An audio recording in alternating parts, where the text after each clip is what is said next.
Recent discoveries, favorite YouTube channels, and spray routines. Stay tuned for my thoughts.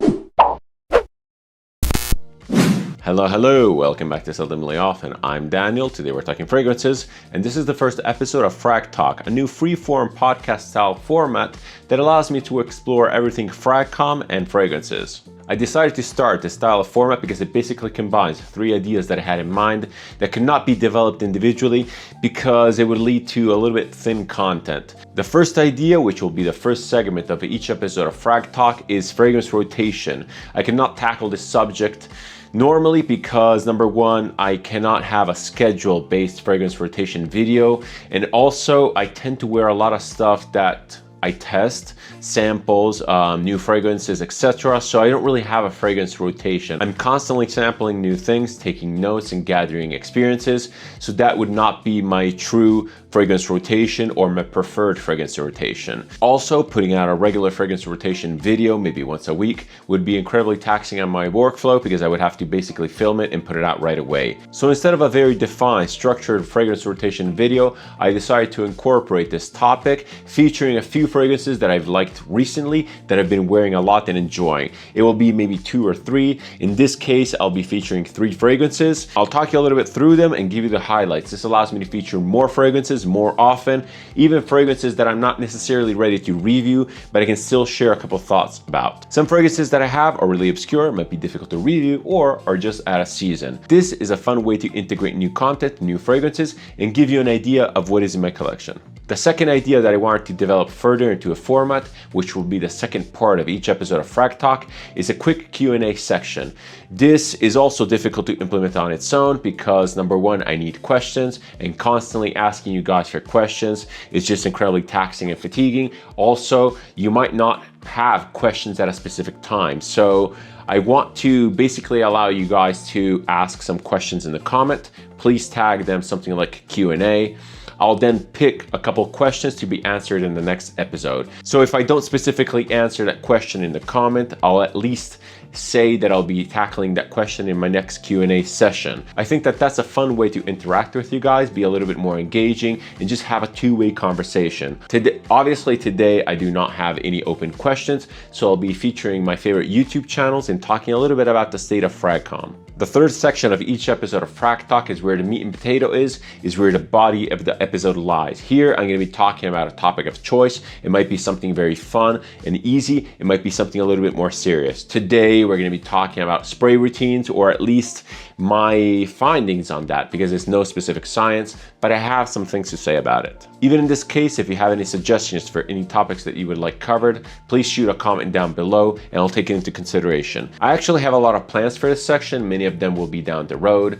I'm thinking about interviews or games with other content creators, maybe perfumers, who knows? The sky's the limit. Overall, as I mentioned in the intro, this is a little bit more of a freestyle format that allows me to talk about various topics, give my opinions, and just tackle different type of subjects. I say we get into it. Let's start with the first episode of FragTalk. As I explained previously, the first section is where we'll be featuring a few fragrances that I've been wearing a lot recently and that I have been obsessing about. The first one I'm going to be featuring today is Profumum Roma Arso, and you'll see a theme here because I'm very much into woody fragrances, deep woody fragrances. Arso is one of the first fragrances from the Profumum Roma brand.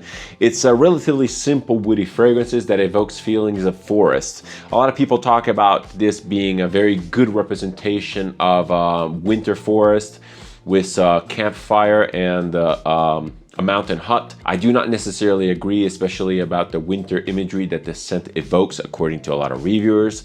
To me, this really depicts a pine forest, and specifically, it depicts the pine forest outside of Rome, between Rome and the sea. Rome is not a cozy or wintry city at all. To me, the pine forest outside of Rome comes across as hot, humid, very dense, very resinous, and this perfectly depicts that. Needless to say that Profumum Roma is a brand from Rome, and I think that deep down they were inspired by the greenery around the city. This perfectly scratches that woody itch that I get every now and then. It's beautiful, it's realistic, and surprisingly subtle, especially considering that Profumum Roma is known for their powerhouse fragrances. Yes, it lasts a long time, but the sillage in this is very, very intimate, it's very subtle, it's very simple. As per many Profumum Roma scents, this does not evolve much. If you're into high quality, simple, elegant fragrances, something that smells like wood, you definitely have to give this a try. The second fragrance that I want to feature is another one of my new acquisitions that I've been wearing a ton of. This one here is from the house of Kerosene. It's Copper Skies. It's a beautiful, enveloping incense fragrance that starts out with a blast of licorice, cinnamon, and clove. The opening of this is absolutely beautiful, overwhelming, and dusty. It really opens up with the color copper. This then dries down to another facet of woods. It's very dusty, very sawdust-like. It's beautiful, it's complex. I really like the vibe. It has this very, very spicy, woody cinnamon note in the opening that I'm absolutely enthralled with. I got this at a very discounted price because my local shop was getting rid of Kerosene as a brand, so I really had to snag this one up here. It's beautiful. I really recommend trying this. Last but definitely not least is another one of my recent acquisitions. This is none other than Quando, Rapita and Estasi by Filippo Sorcinelli. As you can tell, the presentation is absolutely mind-boggling. These things are kind of like miniature sculptures. Yes, if you're asking yourself, this little mantle thing, this hood, is actually part of the presentation. If you take the cap off, you can see the bottle looks kind of normal. This is a beautiful, cinnamony, very, very strong incense. You can see my reaction to this in my second part of the Filippo Sorcinelli speed dating episode. I really wanted a Filippo Sorcinelli and I was about to buy, but not today. I went to the shop, I sampled it, and I thought that I would never wear it. So I opted for my second favorite, which was, again, Quando, Rapita and Estasi, which is a very beautiful, spicy, churchy incense, very complex, a power bomb of a fragrance that I really have to still get used to, and I really want to get a lot of wears in. I'll be featuring this in a review down the road. I'm not really sure when though. Okay, the second part of the episode is where I answer a couple questions from you guys in a Q&A session. Obviously today I don't have any questions, so I'll be talking about some of my favorite YouTube channels recently. I already talked about this topic when I answered one of your questions in my only Q&A video. Now, my thoughts have changed a lot since then, and it's mainly due to the fact that my view on FragCom in general has changed a lot. I've been hearing a lot of complaints and negativity about the state of FragCom and how the old FragCom was so much better and that the new FragCom is just polluted by shills and influencers that want to sell you bottles. Now, there is a truth to that, but I feel that a lot of the people who complain are not really looking at the new upcoming influencers. There are a ton of channels out there that spread positivity, that spread passion, and that are absolutely putting in the effort to create really cool content that is definitely worth watching. I'm going to be quickly mentioning and describing 6 fragrance channels, which you're going to find the link for in the description. These channels to me really represent the positive attitude, the passion, and everything good about modern FragCom. Go check them out, give them some love. The first channel that I want to feature is also probably my favorite from the bunch. It's called Smellomania and it's absolutely incredible. The content creator for the channel, I think her name is Yeva, is an artist and she reviews and talks about fragrances through her drawings. This unique visual way of telling a story really lets you connect with the fragrance on a different level. She is so passionate. She puts in so many details. You can really tell that she spent a lot of time with the fragrance. There's so much information, so many nuances. It's really a unique take on fragrance reviews and it's so good, like the channel is so good that I feel embarrassed about my content. You absolutely need to go check out Smellomania. The quality of production, the quality of content is really second to none. Do yourself a favor and go subscribe. Another channel with a super high production quality that I'm really keen on featuring is the one by Dr. Magnificent. The guy is absolutely hilarious. The videos are so well edited. There's tons of sound effects which are in a way overwhelming, in a way perfectly fitting to the guy's personality. He features a mix of niche scents with more popular designer scents, so there's a little bit for everyone. Do yourself a favor, have a laugh, go subscribe. Next channel is from my buddy CG. CG Scents is a channel that features very down-to-earth, very realistic, very unbiased reviews. There's a ton of content. CG really reviews a lot of fragrances. He really puts his heart and soul into each fragrance. Every review features a lot of graphics, a lot of stats. It really gives you a good overview of each scent and features impressions from himself and from his wife. Really interesting, really fresh, again, unbiased, true. I really recommend it. Another small new channel that I want to feature is Eloise Scents. The host, the content creator, Antonella, is incredibly passionate about perfume. She is really pouring her heart and soul into these reviews. She's really taking time to elaborate her thoughts. Her videos are long and detailed and feature a mix of full reviews and sampling sessions. Each video is better than the previous one, and I really want to encourage her because she's doing a great job. So go there, show her some love, and go subscribe to Eloise Scents. The last two are definitely bigger channels that you probably heard of. I chose to feature these two because it's not only just the small channels that are very passionate and optimistic. These two are, in my opinion, references for what bigger channels in the fragrance space should look like. The first one is My World of Fragrance, and it's definitely one of my favorite bigger channels. Jo is very passionate, friendly, and down to earth. Unfortunately, she does not upload that often anymore, but every video that she does upload is incredibly relatable, incredibly real. It feels like you're talking to a real person, which is unbiased. It feels like talking to your peer. The biggest channel by far that I decided to feature on this list is the Niche Fragrance Collector. Marcello from Melbourne is another one of those passionate individuals that is a pure joy to listen to. His videos feature killer production quality and a ton of information. There's everything from the background of the house, the background of the fragrance, a lot of minutia information, a lot of practical information. It really gives you a perfect overview of each fragrance. His consistency and passion and drive are really to be applauded. I really like Marcello. Keep up the good work. Okay, we're at the portion of the video where we talk about the main topic. The meat and potatoes of this episode is all about spray routine, how to spray, how much to spray, where to spray, everything about spraying perfume. First and foremost, I want to give you a disclaimer. I'm by no means an expert. These are just my findings, my experiences, and my applications.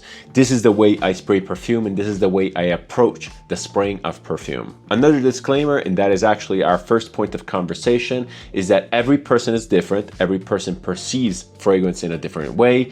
Every fragrance is different, not only in scent profile, in projection, in sillage, and longevity, but also even in the atomizer itself. Every fragrance is to be treated as a unique thing and needs to be explored and understood. You have to really try different things and see what fits for you according to that fragrance. So what I recommend in general to get the best out of the fragrance is the first time you approach a new bottle, really take note of things. Really try to pay attention to how the fragrance evolves and how different spraying methods and applications really affect the wearability of the fragrance itself. Getting to know your fragrance is absolutely paramount because you might have different expectations according to the different fragrances and even according to the seasonality of wear. So for example, what usually happens when wearing summer fragrances is that you're looking for airiness, lightness, and projection.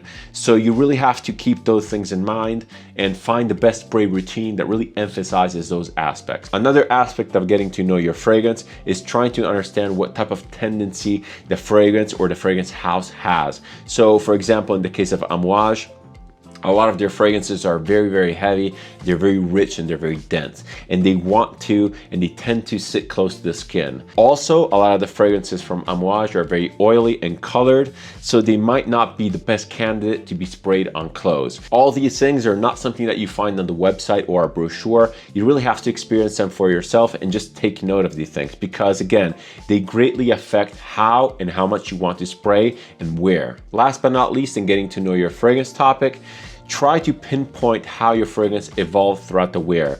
Is it a very strong fragrance at the beginning and then peters off right away? Is it a very oily fragrance that doesn't really project a lot?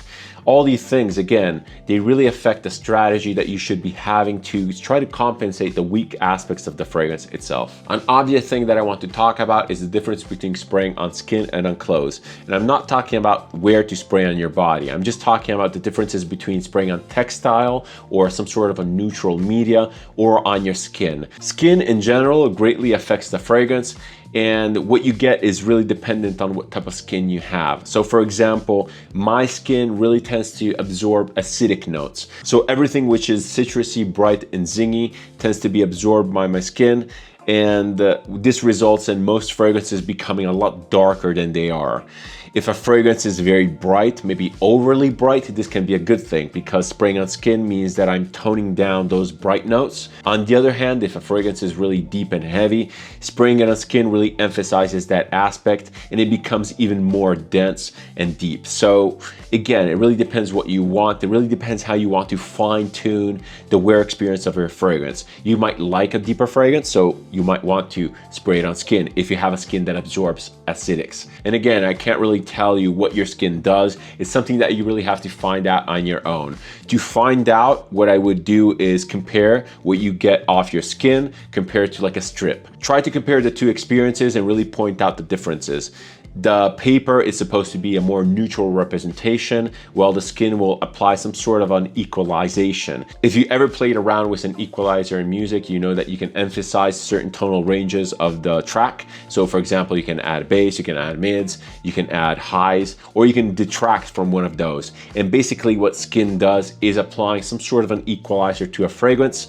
My skin basically pulls down the highs and really emphasizes the bass. Your skin might be doing something completely different. It might overemphasize acidic notes and might eat up the denser notes. It's not only about tonal range, it's also about specific notes. So for example, maybe on skin, you might not perceive oud, or you might perceive maybe musk. Well, on paper, it might be a lot more detectable. So start testing and comparing with the fragrances that you have to get to know your skin, to get to know which fragrances actually work better for you even in the future. Once you know what your skin does to a fragrance, then you can decide where to spray the fragrance. Do you want it on skin or do you want it on textile? And here we have to also consider that skin is way easier to wash off, and generally fragrances on textile or clothes just tend to last a lot longer because the oils in the fragrance don't usually evaporate as fast. They're less susceptible to scrubbing and they're just a lot more permanent. So certain type of fragrances, other than being potentially staining or too oily, might just be too long lasting on clothes. And that is actually an issue because if you spray a fragrance on a jacket or like a coat, you don't necessarily want that coat smelling like the same thing forever. And a coat is not something that you can necessarily easily wash like a t-shirt. So you really have to be mindful of what you spray and where, because you can be stuck with a smell. To give you a little bit more of a nuanced example of this, I can say that I tend to spray fragrances at the back of my neck here. And what happens in the winter is that the collar of my jacket starts picking up all these fragrance oils and they all mix together, basically combining in one unified scent that is not necessarily to my liking. And I can't wear anything else because it's so distracting.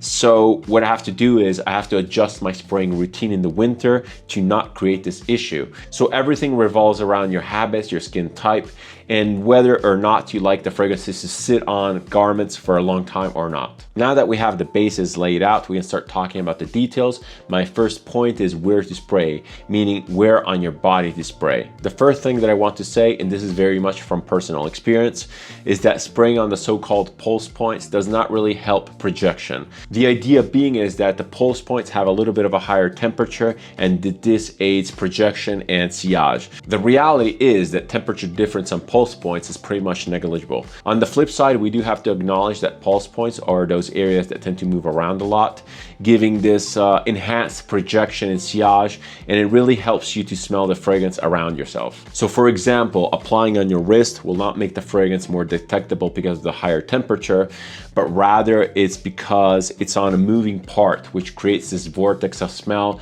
that is easier to hit your nose. I personally do not spray on my wrist because I work at the computer with my wrist down, and the fragrance tends to rub off on my desk or onto other things, and I don't like that. To achieve the same scent vortex effect, I usually apply on my forearm, but again, this is also very unique to me because I pretty much always wear short sleeve shirts or rolled up sleeves. So once again, where to apply fragrances is actually quite personal. My recommendations are, in general, not to apply right under your nose because you tend to get nose fatigue, and rather just apply to parts of the body that move around and that tend to create this scent vortex. My general application is, again, on my forearm, maybe once or twice, and then I do it on the back of my head, just because I move around and I do create the scent vortex, which I fall into myself. Going back to the tunability of a fragrance wear experience, also where you apply might have a huge impact on the wear experience itself. So for example, with very loud projecting fragrances, I tend to apply them under my clothes.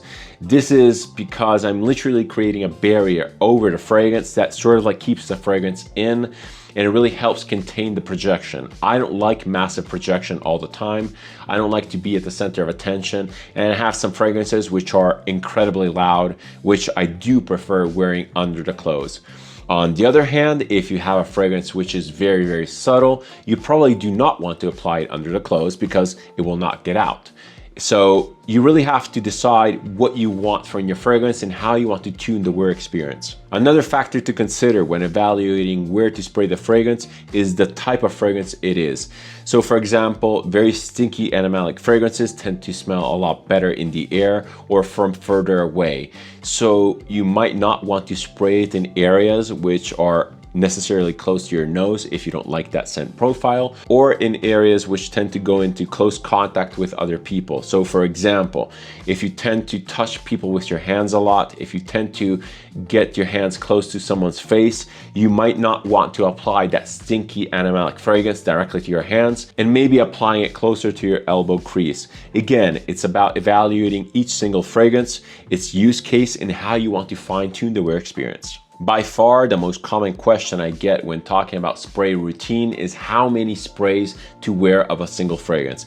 Again, it really depends on the fragrance. First of all, we have to talk about the atomizer of a fragrance. Each atomizer sprays a different amount of liquid, so you really have to get comfortable with that atomizer. So it doesn't really make sense to talk about a spray routine based on a defined amount of sprays, because each fragrance sprays a different amount of liquid according to the atomizer, and each fragrance projects and wears in a completely different way. All I can say about my recommendations regarding the numbers of spray for a fragrance is that I recommend to start low and then maybe increase. You really want to get gradually comfortable with a new fragrance, even if it's mass appealing and easy to wear, because you really don't know how a new scent will wear, how much it will project, and how long it will last. So in order to avoid choking yourself out and choking other people out, just go easy on the sprays, maybe test it in the house, see how it works around you. Just keep sniffing the hand from various distances, or the hand or whatever else you're spraying on. Just get comfortable with how the fragrance wears,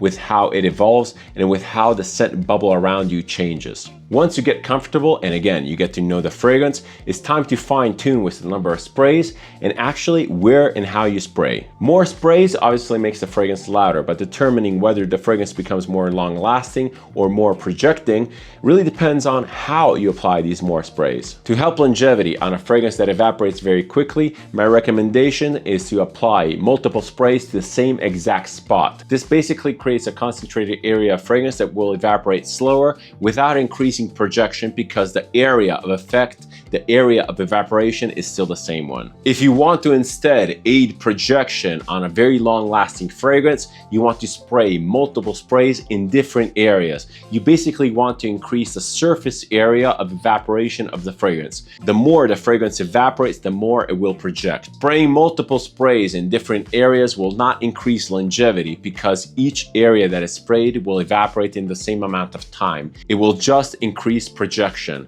And once again, vice versa, spraying multiple times in the same area will increase longevity, because it will increase the amount of fragrance that needs to be evaporated, but it will not increase projection because the surface area is not changing.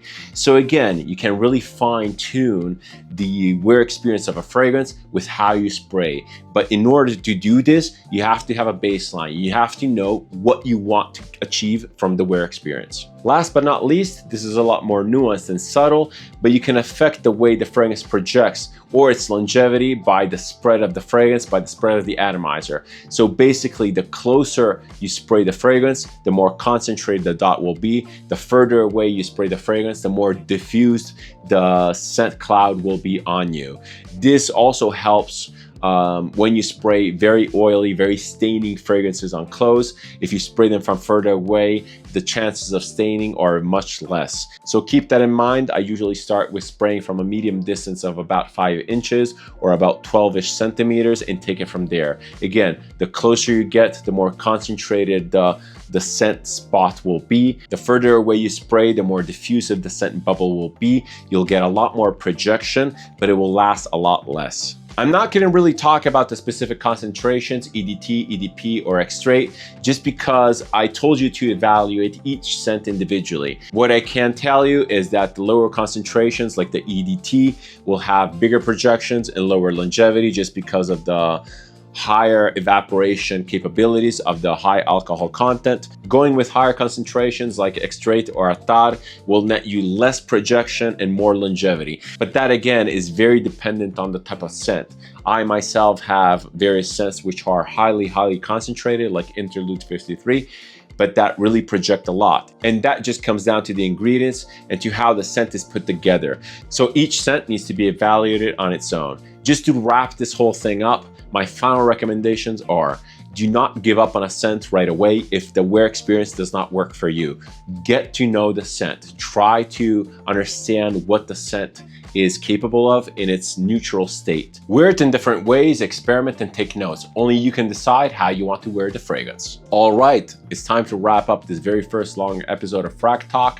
I hope you found this entertaining, useful, and applicable. If you have any comments, suggestion, or anything else, leave them down below. I always reply and I always keep the conversation open. Remember, if you want to leave a question for the next Q&A session, just mark your comment with Q&A. And I'll be sure to get back to that. Thank you so much for watching. Thank you so much for your time. It's always massively appreciated. See you in the next one, and cheers.